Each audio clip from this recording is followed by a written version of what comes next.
Hi there and welcome to another in our series of videos on the labour market. In this session we're going to focus on the gender pay gap, which is probably best defined as the difference between male and female earnings, usually expressed as a percentage of male earnings. Here's some evidence for the gender pay gap. It shows median weekly wages, earnings including overtime and bonuses, for full-time workers in the spring of 2014. And you can see that across each age group, men are earning more than women. The difference is particularly marked from the ages 30 through to the mid-50s. So there is clearly a gender pay gap in the labour market. It's an important one to analyse and evaluate. So what might be causing this persistent gender pay gap? Keep in mind that we've had equal pay legislation since the early 1970s, and one would have expected the gender pay gap to have come down. Clearly there must be some structural or underlying factors and forces maintaining pay differences between men and women. Let me pick out a few of these factors. I've isolated 5 for you in this revision video. The first is the impact of breaks from the labour market. Many women take maternity leave to have and to raise a family, and they may find it harder or difficult to achieve career promotion when they re-enter the jobs market. Typically the age at which women take a break from the labour force is quite close to the point when careers and wages and earnings increase at quite a fast pace.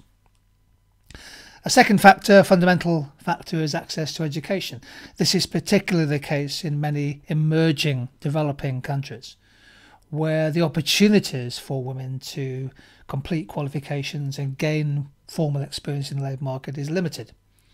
This is often affected by high fertility rates, but also of course by social norms, cultural norms.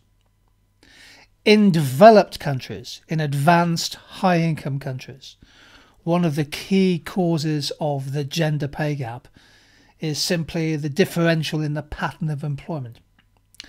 If we look at the data and then disaggregate it, we tend to find that women are disproportionately represented in part-time work, often for perfectly valid reasons. Part-time work gives them more flexibility, but part-time work doesn't pay as well as full-time work on an hourly basis. There's also what's called the cluster effect, that a lot of women tend to be disproportionately represented in service jobs that pay relatively less.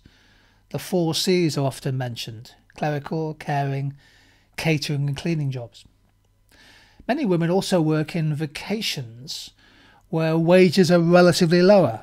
People who regard their job as a vacation may be willing to accept perhaps slightly less pay than they might otherwise get because of the strong vocational element.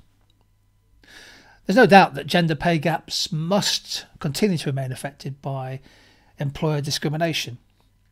We often talk about glass ceilings, where there are opportunities for promotion which one can see the next level up, but some form of discrimination, it doesn't have to be by gender, it can be by some other proxy, prevents people who are perfectly well qualified from taking those jobs, from getting those promotions.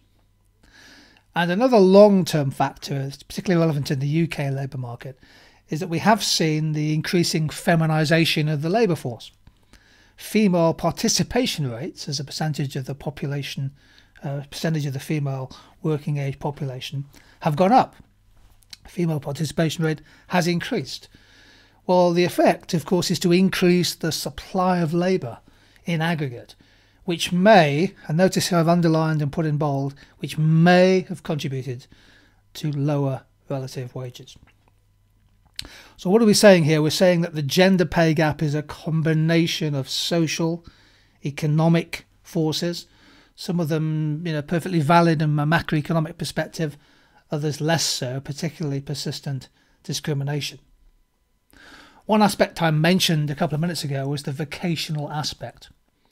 This is quite an interesting chart showing in 2014 the average salary for primary school teachers with 10 years experience. And you can see that Luxembourg pays its primary school teachers extremely well in dollars, $90,000. There's a big jump to Canada and Germany, United States. England is quite a long way down the list. Of course, you have to divide by the dollar-pound exchange rate to get the appropriate sterling average salary. Primary school work, of course, the majority of primary school teachers are women. It's full-time work. It's not well paid relative, for example, to secondary school teachers. Now, the gender pay gap is declining, but it's declining slowly. So this chart shows the gender pay gap in the UK from April 2006 through to April 2015. And the chart defines the gap as the difference between men and women's hourly earnings. That excludes, for example, overtime and bonuses. And it's as a percentage of men's earnings. So in 2006, the gender pay gap was 12.8%. By 2015, the gender pay gap was 9.4%, the lowest of the entire period. So for full-time work, the gender pay gap is about 10%. It's falling, but it's still high. And the gender pay gap is one of those structural labour market issues that students really do need to become aware of.